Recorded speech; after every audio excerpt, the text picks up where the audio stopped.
Muito bem, então hoje nós vamos ver a lição 2, que é justamente os atributos divinos. Então a palavra atributo, bom, tem alguns questionamentos para essa lição. Deus é mesmo todo-poderoso? O que quer dizer eterno? Que prova há que Deus me ama? O que quer dizer a palavra santo? E será que eu posso ser santo mesmo tão cheio de defeitos? Então, essas são algumas perguntas que nós vamos tentar responder nessa lição. A primeira coisa é a questão dos atributos de Deus. Depois destes acontecimentos, veio a palavra do Senhor a Abrão numa visão e disse: não temas, Abrão, eu sou o teu escudo. Então, na lição passada nós vimos que o nome Jeová quer dizer eu sou. Mas em toda a Bíblia, tanto no Antigo como no Novo Testamento, há momentos em que Deus se apresenta como determinadas coisas. Como aqui, por exemplo. Ele é o eu sou. Então, na verdade, ele é tudo.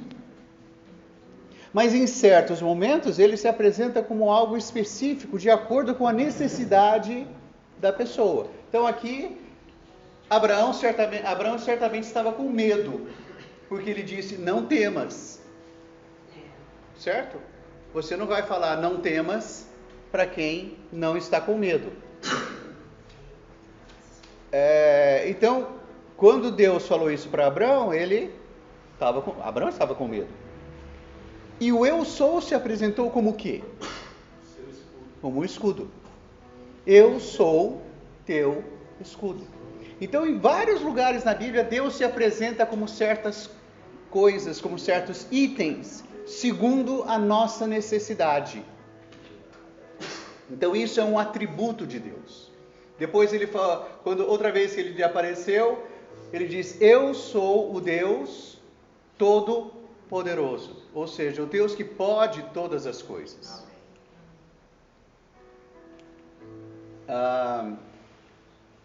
Foi demais. E Isaías 12, 2,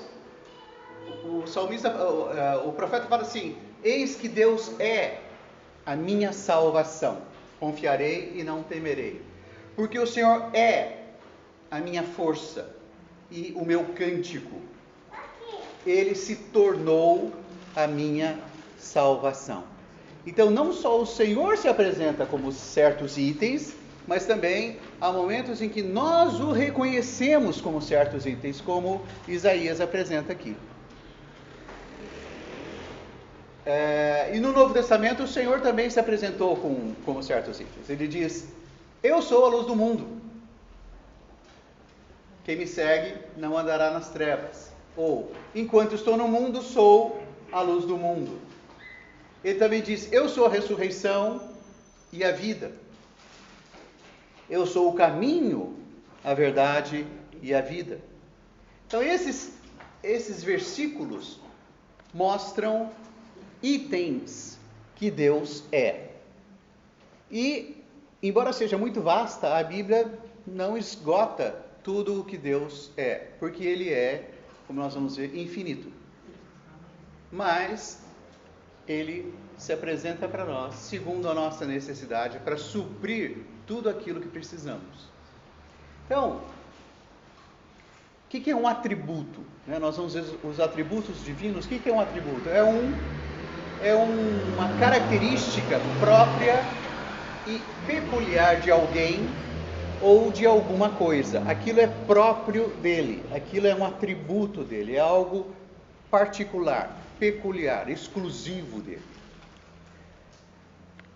Em Gênesis 17:1, Deus se mostra para Abraão como o Deus Todo-Poderoso. E em hebraico, essa palavra é El Shaddai, que significa o poderoso, todo suficiente com um úbere. Sabe o que é úbere? Úbere ou mama. por exemplo, o úbere de uma vaca é o meio pelo qual ela dá o seu leite. Já tinha ouvido falar isso ou não? Já tinha ouvido falar de úbere? Agora, você já sabia que quando Deus se apresentou para Abraão como El Shaddai, nessa palavra, El Shaddai, tem também no hebraico a palavra úbere. Quando Deus se apresentou para Abraão, especificamente nesse caso de Gênesis 17, foi depois que ele ficou 13 anos sem aparecer para Abraão. Vamos dar uma olhada lá em Gênesis 17.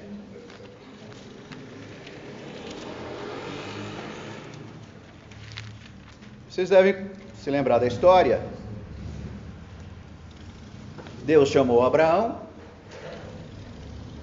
apareceu para ele várias vezes. Abraão confiou em Deus em várias situações. E Deus fez uma promessa para ele: você vai ter um filho. Não só um filho, você vai ter uma descendência muito grande. Sua descendência vai ser tão grande que vai ser como as estrelas do céu e as areias da praia do mar. Se você puder contar as estrelas, então esse é o número de filhos que você vai ter. Mas Abraão não podia ter filhos, ele era velho, e Sara também. E, além disso, era estéril. Então ele não via como cumprir o que Deus havia falado, como se ele tivesse de cumprir. Deus fez uma promessa: você vai ter. Mas Abraão pensou consigo mesmo: bom, mas como isso vai acontecer? O que eu posso fazer para que isso aconteça? Ele não podia ter filhos. Primeiro ele achou que um servo dele, chamado Eliezer, ia ser o descendente dele. O Senhor falou: não, o filho vai nascer de você. Só que acho que Abraão não foi muito... ele precisava de mais detalhe. Quando Deus falou que o filho ia ser dele, ele pensou: bom, é a minha mulher que não consegue ter filhos. Então, se eu tiver filhos com uma concubina, ele vai ser meu filho e eu vou conseguir cumprir a promessa de Deus. Como se dependesse de Abraão cumprir essa promessa. Então, ele teve um filho com Agar, que se tornou a concubina dele, era a serva da mulher dele. E por causa disso, por ele tentar com ele mesmo cumprir a promessa de Deus, Deus ficou sem se manifestar a ele por 13 anos. 13 anos é um bom tempo. Tá certo? Então, Gênesis capítulo 16, versículo 15, fala assim: Agar deu à luz a um filho a Abrão, e Abrão, a seu filho, que Agar lhe dera, chamou-lhe Ismael. Era Abrão de 86 anos quando Agar deu à luz a Ismael. No versículo seguinte, e a gente precisa se lembrar que na Bíblia não havia divisão de versículos quando foi escrito. Isso foi feito no século passado. Então, isso aqui era um texto só. Quando atingiu Abrão a idade de 99 anos, apareceu-lhe o Senhor e disse-lhe: eu sou o Deus Todo-Poderoso. Ou eu sou o El Shaddai. Então, nesse momento em que Abraão fez de tudo para cumprir a promessa de Deus, Deus falou: tá bom, se você quer agir por você mesmo, eu dou um tempo. Fica à vontade. Você acha que você pode cumprir a promessa que eu fiz? Então tá bom. Eu vou deixar você agir como você quiser. E ele teve um filho. Mas Deus não só não aprovou o que ele fez, como também não reconheceu que esse era o filho que ele ia ter. E quando ele aparece de novo para Abraão, Ele não fala assim: ei, Abraão, você pisou na bola, hein? Você viu o que você aprontou? Não, o que ele diz? Abraão, eu sou o Deus Todo-Suficiente, o Deus Todo-Poderoso. Eu tenho um Uber. Eu sou a fonte das coisas. O que você precisa, eu posso prover. Eu fiz a promessa, não você. Você não precisa se esforçar para cumprir o que eu prometi. E o fato de você ser velho e a sua esposa estéril só confirma que você não consegue fazer o que eu posso fazer. Porque eu sou, você não é. Então, quando Deus se apresenta para ele dessa maneira, é isso que Deus está querendo dizer. Deus mostra a ele o seu atributo de ser todo-suficiente, todo-poderoso, de poder suprir toda a necessidade de Abraão. E, lógico, hoje, irmãos, nós estamos olhando isso aqui, não sei quantos mil anos depois, é fácil a gente perceber isso, mas na época, Abraão não entendeu. E nós somos iguais a ele. Quantas e quantas vezes nós tentamos cumprir a promessa de Deus para nós? Tentamos fazer o que nós achamos que Deus está demorando demais para fazer. Ou achamos que nós é que devemos fazer as coisas, porque senão nós não merecemos, nós não somos dignos. Então, este exemplo, ainda que seja no Antigo Testamento, é um ótimo exemplo da graça. O que é a graça? É o próprio Deus se dispensando e fazendo o que só Ele pode fazer. E nós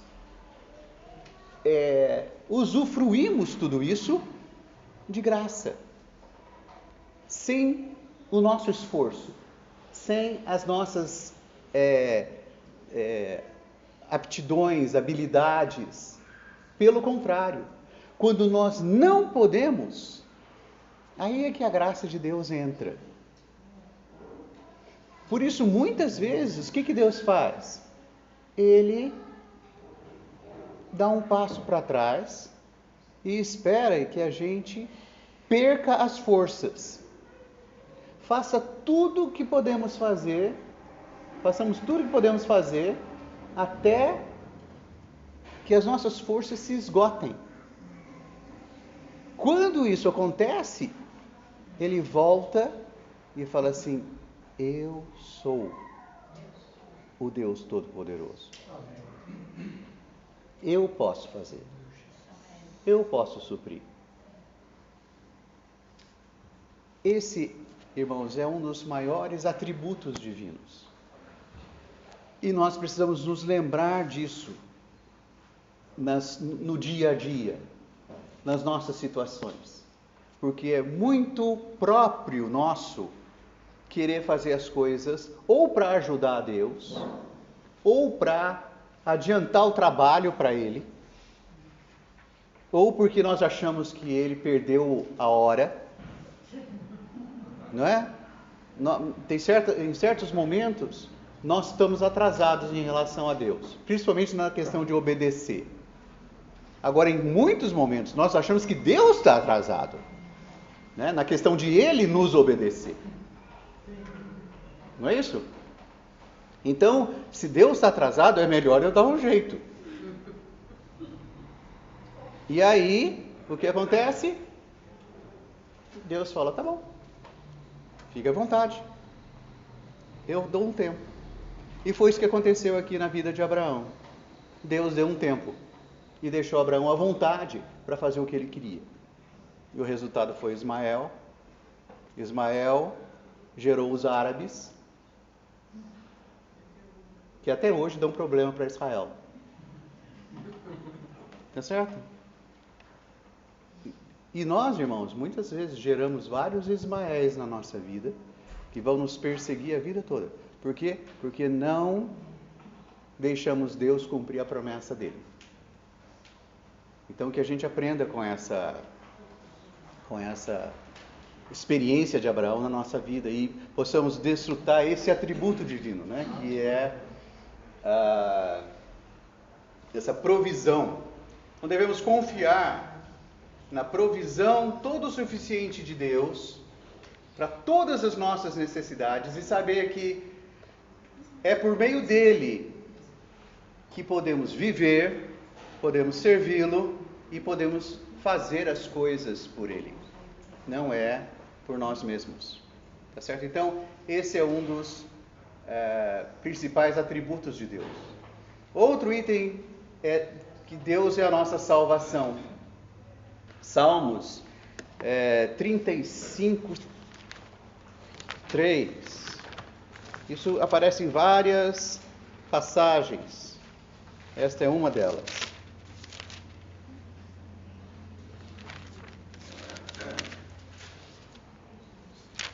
Salmos 35, um salmo de Davi.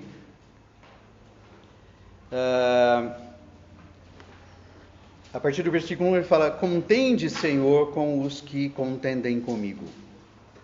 Peleja contra os que contra mim pelejam. Embraça o teu escudo e o broquel e ergue-te em meu auxílio. Empunha a lança, reprime o passo dos meus perseguidores. Dize a minha alma: eu sou a tua salvação. Acho que nós precisamos aprender a orar dessa maneira. Falar para o Senhor, fala para minha alma: eu sou a tua salvação. Tem hora que a nossa alma precisa ouvir isso, porque a nossa alma se agita demais, se desespera demais. Então, quando a gente estiver agitado, devemos orar: Senhor, fala para minha alma, eu sou a tua salvação. Amém. Nós precisamos aprender a descansar nesse fato. Esse é mais um dos itens de Jeová, do eu sou. Eu sou a tua salvação. E um grande item, né? Isaías 12:2, como nós já lemos: eis que Deus é minha salvação. E se nós somos honestos, irmãos, nós vamos reconhecer que que Deus tem sido a nossa salvação em muitos aspectos. Deus nos salva de muitas situações e especialmente, muitas vezes, Deus nos salva de nós mesmos. Não é? Porque, pelo mesmo motivo que Abraão tentou fazer alguma coisa para Deus, nós ficamos ansiosos, nós queremos que as coisas aconteçam no nosso tempo. Nós precisamos muitas vezes ser salvos de nós mesmos, salvos do nosso ego, salvos da nossa ansiedade, salvos da nossa até mesmo boa vontade de ajudar a Deus. Quantas vezes nós queremos ajudar a Deus a fazer as coisas e precisamos ser salvos disso. Então a salvação de Deus tem esse aspecto, né? Como nós vimos na semana passada, Ele é o primeiro e o último, além dele não há Deus, e Ele também, lá em Apocalipse, é o alfa e o ômega, ou seja, o princípio, o alfa é a primeira letra, o ômega é a última letra, e Deus é tudo entre o alfa e o ômega, Ele é todas as letras. E nesse momento Ele volta a dizer: eu sou o Deus Todo-Poderoso. E esse trecho de Salmos 90, que é o salmo escrito por Moisés, ele fala esse trecho interessante. Ele fala: Senhor, Tu tens sido o nosso refúgio de geração em geração. Antes que os montes nascessem e se formassem a terra e o mundo, de eternidade a eternidade, Tu és Deus.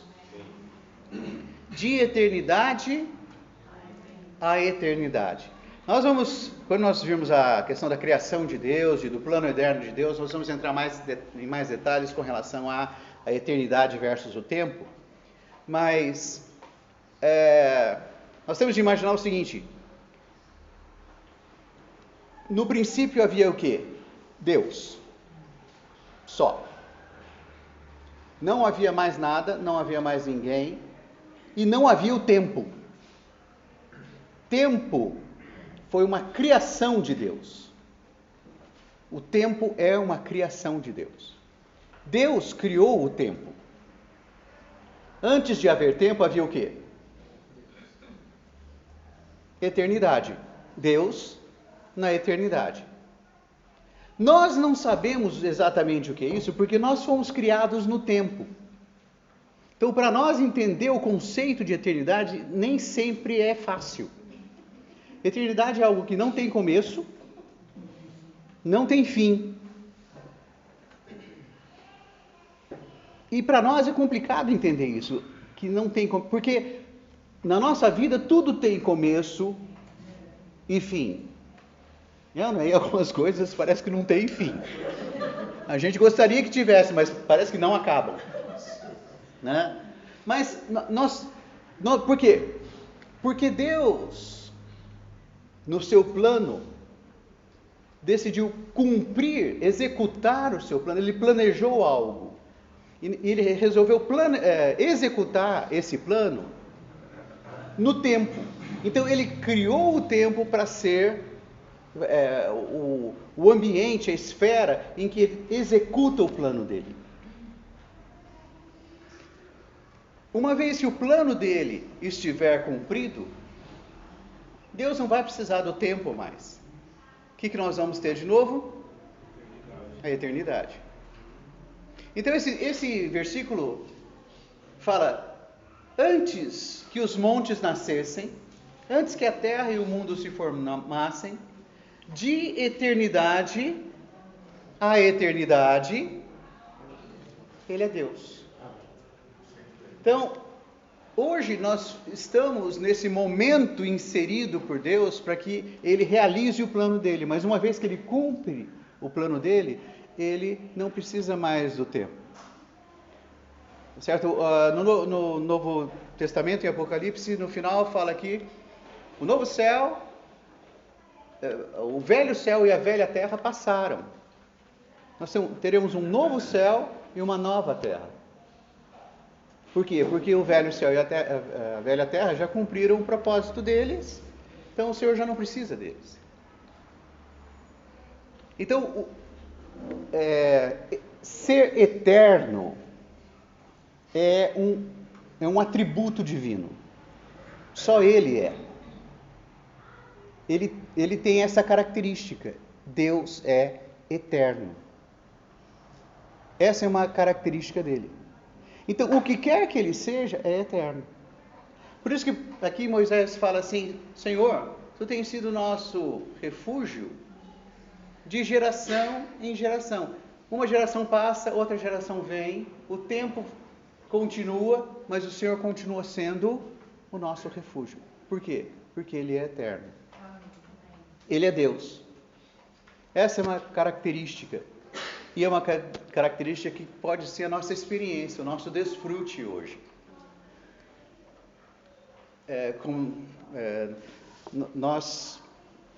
Eu não lembro que dia eu falei isso, foi quarta passada ou sábado. Eu detesto mudança. Né? Eu gosto das coisas estáveis, do jeito que sempre são. É muito mais cômodo assim. Né? O Jenner está mudando de casa, tadinho.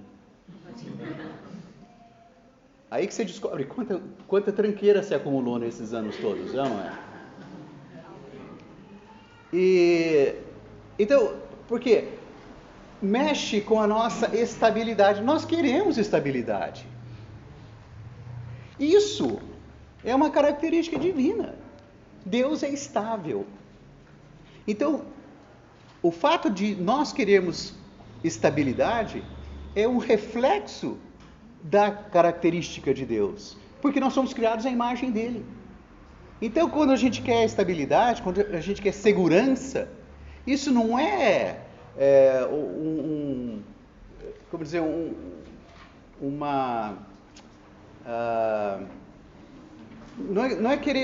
não é querer demais. Não. Esse é um reflexo da característica divina pelo fato de nós termos a imagem e semelhança dele. Só que o único estável que existe, qual é? O próprio Deus. Então hoje, se nós quisermos de fato estabilidade, de quem nós precisamos? De Deus. Não é a nossa saúde que dá estabilidade, não é passar um concurso público que dá estabilidade, não é dinheiro que dá estabilidade, não é o nosso relacionamento que dá estabilidade, não. Deus é estável. Quando nós colocamos a nossa confiança na estabilidade de Deus, aí os nossos relacionamentos podem ser estáveis, a nossa saúde pode ser estável, o nosso viver pode ser estável, a nossa emoção pode ser estável. Se tem uma coisa instável na nossa vida, é a nossa emoção. Certo? Nós acordamos de um jeito, almoçamos de outro, jantamos de outro e vamos dormir de outro. Não é? Nós somos instáveis. Como nós podemos nos sentir seguros quanto à nossa emoção? Desfrutando Deus, que é estável.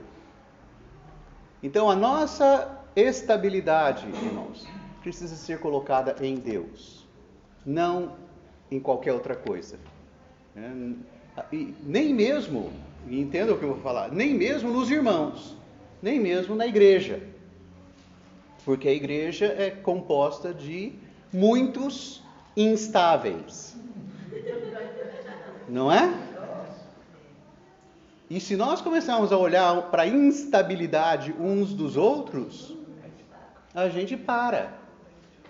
Vamos ficar instáveis lá em casa sozinhos. Então, o que todos nós precisamos? Olhar para a estabilidade de Deus. Nos lembrar que de eternidade em eternidade Ele é. Ele é. E Ele tem sido o nosso refúgio de geração em geração. Tá certo? Deus é luz. E esse trecho de 1 João nos ajuda bastante. Ora, a mensagem que da parte dele temos ouvido e vos anunciamos é esta: Deus é luz, e não há nele treva nenhuma. Se dissermos que mantemos comunhão com ele e andarmos nas trevas, mentimos e não praticamos a verdade. Se, porém, andarmos na luz como ele está na luz, mantemos comunhão uns com os outros, e o sangue de Jesus, seu Filho, nos purifica de todo pecado. Olha só, esse trecho, irmãos, é para mostrar como o que Deus é não é uma teoria para nós. É parte da nossa experiência. Ele conclui falando do sangue, certo? O sangue nós aplicamos quando nós pecamos. O Senhor morreu na cruz, nós cometemos vários erros, vários pecados. Quando nós pecamos, nós nos arrependemos e fazemos o quê? Aplicamos o sangue e somos lavados dos pecados. A nossa consciência é purificada. Mas isso tem origem em quê? No fato de Deus ser luz. Deus sendo luz, Ele brilha sobre nós. Reconhecer os pecados não tem a ver com eu conhecer o que é certo e o que é errado necessariamente. Eu posso saber muito bem o que é certo e errado, mas não reconhecer que eu estou errado. Eu sei o que é errado, mas eu não reconheço isso na minha vida. Para que isso aconteça, eu preciso de quê? Luz. Qualquer luz, eu preciso que você venha e discuta comigo e tente mostrar por A mais B que eu estou errado. Não, a gente não consegue fazer isso. E olha que a gente tenta muitas vezes. conversar com as pessoas e mostrar para elas que elas estão erradas. Funciona? Quase nunca.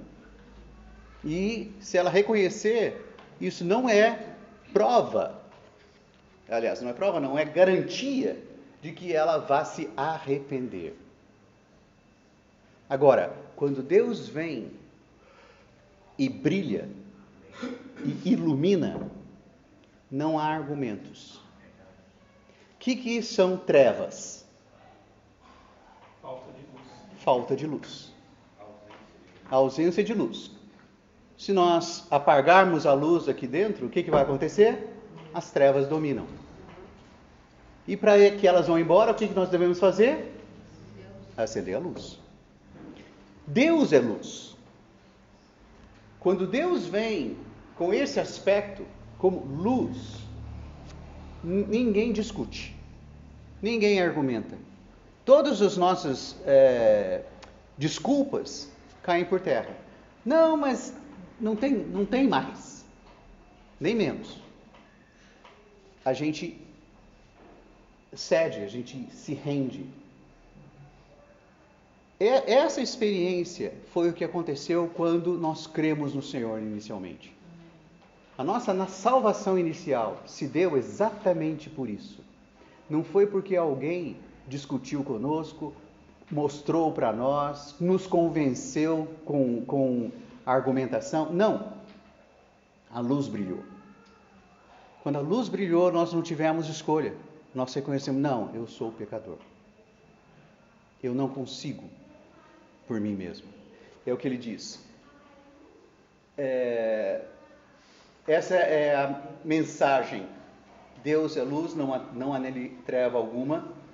E se andamos na luz como ele está na luz, também mantemos comunhão uns com os outros. Irmãos, a nossa vida da igreja, o nosso viver em comunidade depende de estar na presença do Senhor e de o Senhor ser luz para nós e mostrar quem de fato nós somos. Se isso não acontece, o que vai acontecer é que nós vamos começar a ver o defeito uns dos outros, a dificuldade uns dos outros, e é muito claro isso, nós só vemos o problema do outro. O nosso mesmo nós não vemos, porque falta luz. Então a nossa comunhão no dia a dia da nossa vida da igreja depende de experimentar Deus como luz. Então, eu estou enfatizando isso para lembrar os irmãos, quando a gente fala dos atributos de Deus, não é uma teoria, não é um conhecimento, não é algo fora de nós, mas é algo que está envolvido com o nosso dia a dia, o dia a dia da vida da igreja.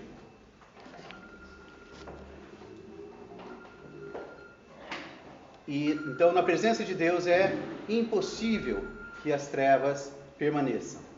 Outro item que nós desfrutamos demais de Deus é que Deus é amor. Então, 1 João tem essa característica, tanto nos evangelhos como nas epístolas, ele ressalta bastante esses dois atributos de Deus. Deus é luz e Deus é amor. Então aqui ele fala, aquele que não ama, não conhece a Deus, pois Deus é amor. Nisto se manifestou o amor de Deus em nós, em haver Deus enviado o seu Filho unigênito ao mundo para vivermos por meio dele. Nisto consiste o amor, não em que nós tenhamos amado a Deus, mas em que Ele nos amou e enviou o seu Filho como propiciação pelos nossos pecados. Tanto esse trecho como esses dois que nós vamos ler, Efésios e João, mostram que o amor de Deus é a causa da nossa salvação. Lamentações 3, tem um versículo bastante conhecido, né? As misericórdias de Deus são a causa de não sermos consumidos. Mas se nós lemos também Efésios capítulo 2, nós vamos ver qual é a causa da misericórdia. Versículos 4 e 5. Efésios 2, 4 e 5. Mas Deus, sendo rico em misericórdia. Então, as misericórdias são a causa de nós não sermos consumidos. E Deus é rico em misericórdia. Por quê? Por que Deus tem misericórdia de nós? Porque Ele é bonzinho? Não é só isso, é mais do que isso. É por causa do grande amor com que nos amou.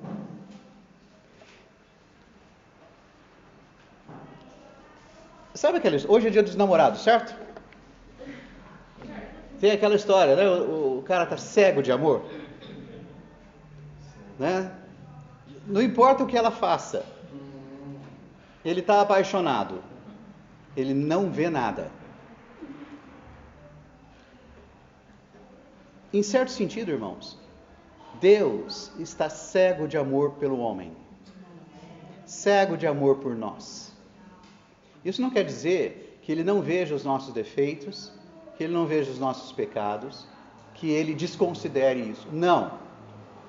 Mas o amor dele por nós é tão grandioso que faz com que a misericórdia dele seja abundante.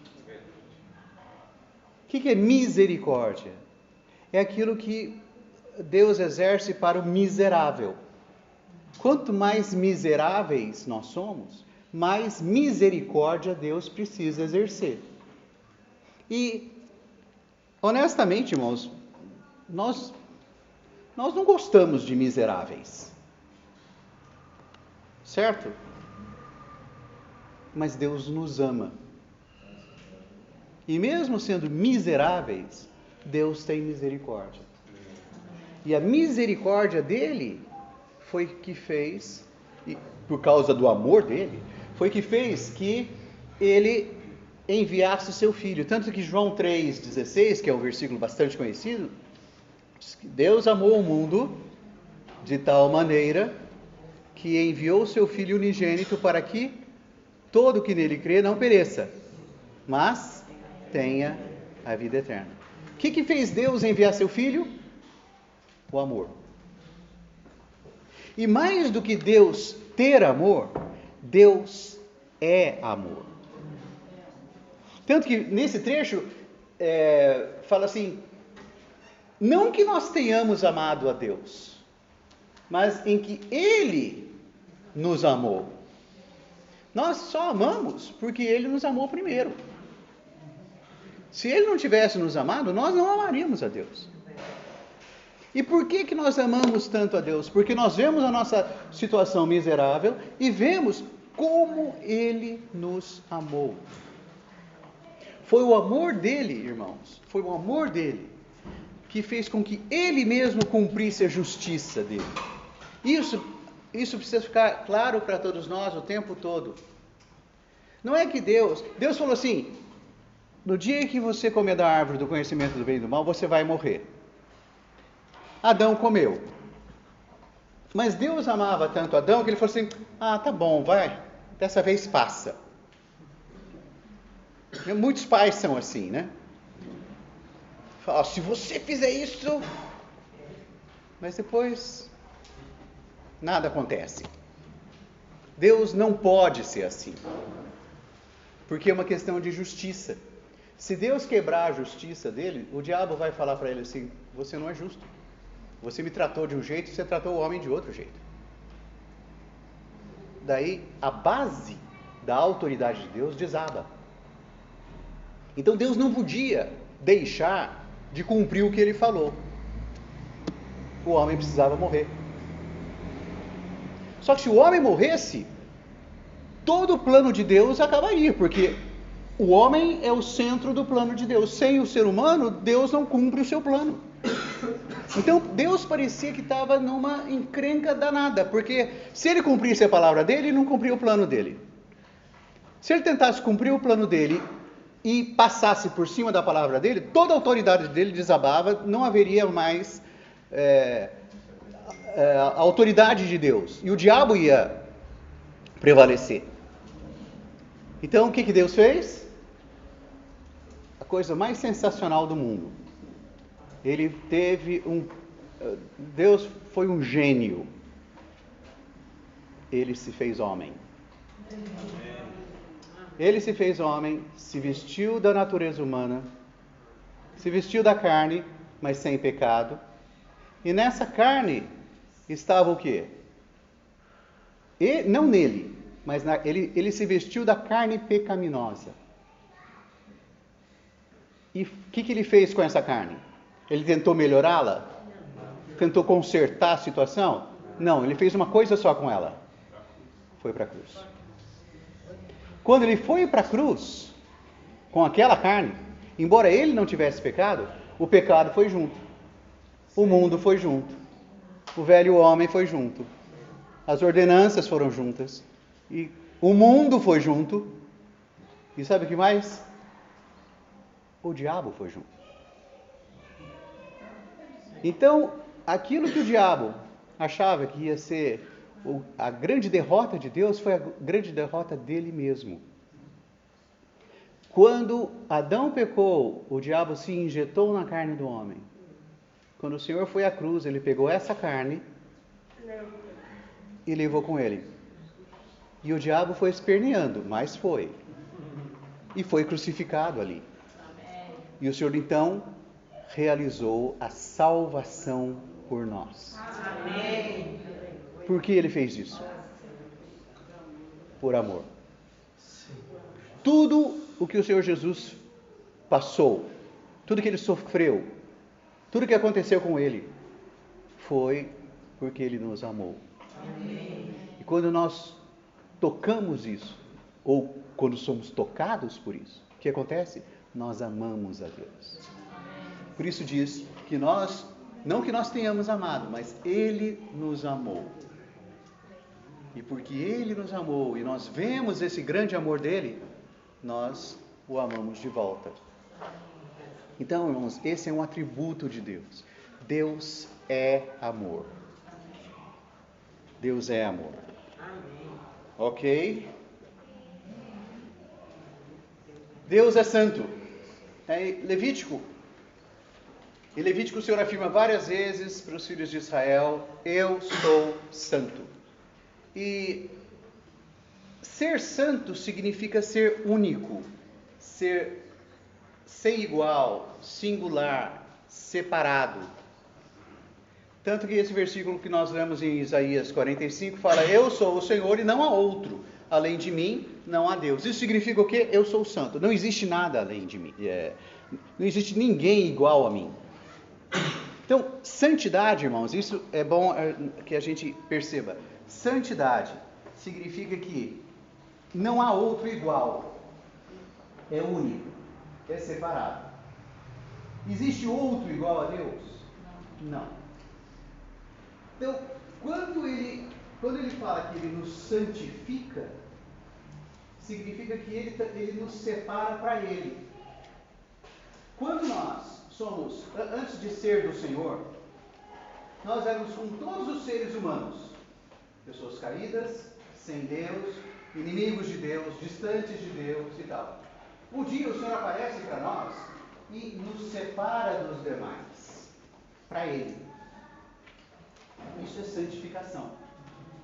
Por isso que lá então, santidade então é a essência de Deus. Não tem mais ninguém que seja luz. Não existe outro que seja amor. Não existe outro que seja eterno. Não existe outro que seja o nosso escudo. Todas essas coisas que a Bíblia diz que Deus é, fazem dele único. Não existe ninguém mais que se compare a ele. Aliás, tem um salmo que fala isso: não há quem se como é que é? Quem mais tem o eu no céu, não há quem se compare a ti na terra. Né? E a gente até canta: não há quem se compare a Jesus. Não tem como comparar. Tá certo? Ele é único. Isso o torna santo. Quando nós cremos no Senhor, nós somos santificados. Então aqui ele fala, como filhos da obediência, não vos amoldeis, né? Não tomeis o molde, a forma das paixões que tinhas anteriormente na vossa ignorância. Pelo contrário, segundo é santo aquele que vos chamou, tornai-vos santos, também vós, em todo o vosso procedimento, porque escrito está, sede santos, porque eu sou santo. Por que nós podemos ser santos? Porque o Senhor nos separou para Ele. Ser dele nos torna diferente de todos os outros seres humanos. Então, aí começa a nossa santificação. Nós nos tornamos especiais. Não para a nossa vanglória, não para o nosso orgulho, não para olhar para os outros e falar assim, vocês que não creem no Senhor, vocês são tudo ralé, tá? Eu creio no Senhor. Não é nada disso. Pelo contrário. Esse que nos separou, começa a fazer o que conosco? Colocar dentro de nós o que Ele é. Ele não é amor? Sim. Então Ele começa a colocar em nós o amor dele. Aí quando nós olhamos para as outras pessoas, como nós vemos essas pessoas? Com o amor dele. Então nós não vamos falar, eu sou salvo e você não. Eu vou para o céu e você vai para o inferno. Não. Nós amamos as pessoas e queremos que elas também participem dessa salvação. Amém.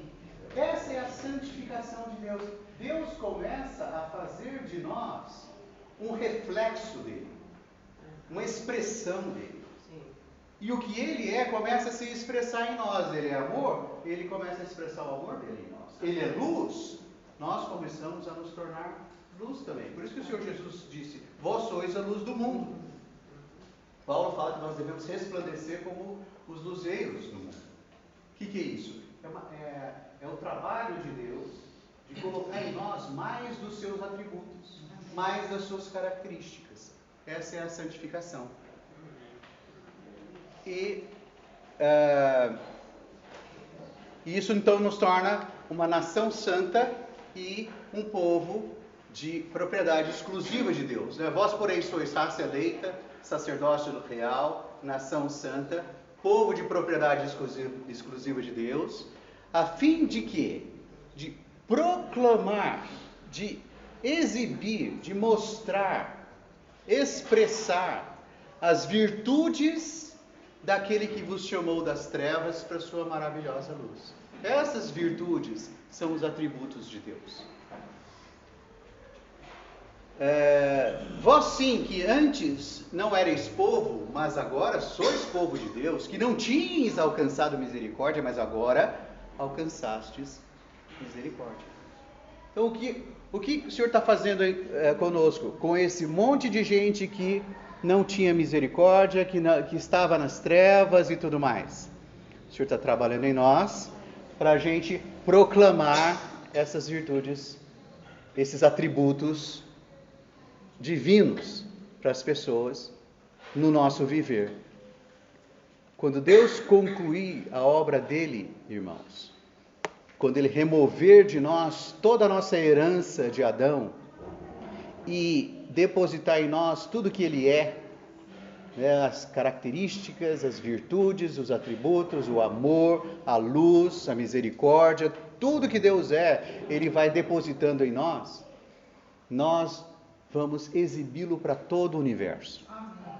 E ele vai poder declarar para todo o universo, está vendo? Olha, esse é o homem que eu criei, ele caiu, mas graças ao meu amor, à minha misericórdia e à minha salvação, ele hoje é a minha expressão.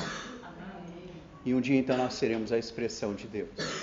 E os atributos invisíveis de Deus, que hoje estão espalhados pela natureza, mas apenas em figuras, em alguns detalhes, vão ser plenamente vistos na igreja, plenamente vistos no povo de Deus, que vai ser a Nova Jerusalém. Então, irmãos, essa é a mensagem, essa é a lição 2 do livro Fundamentos da Fé Cristã, os atributos divinos.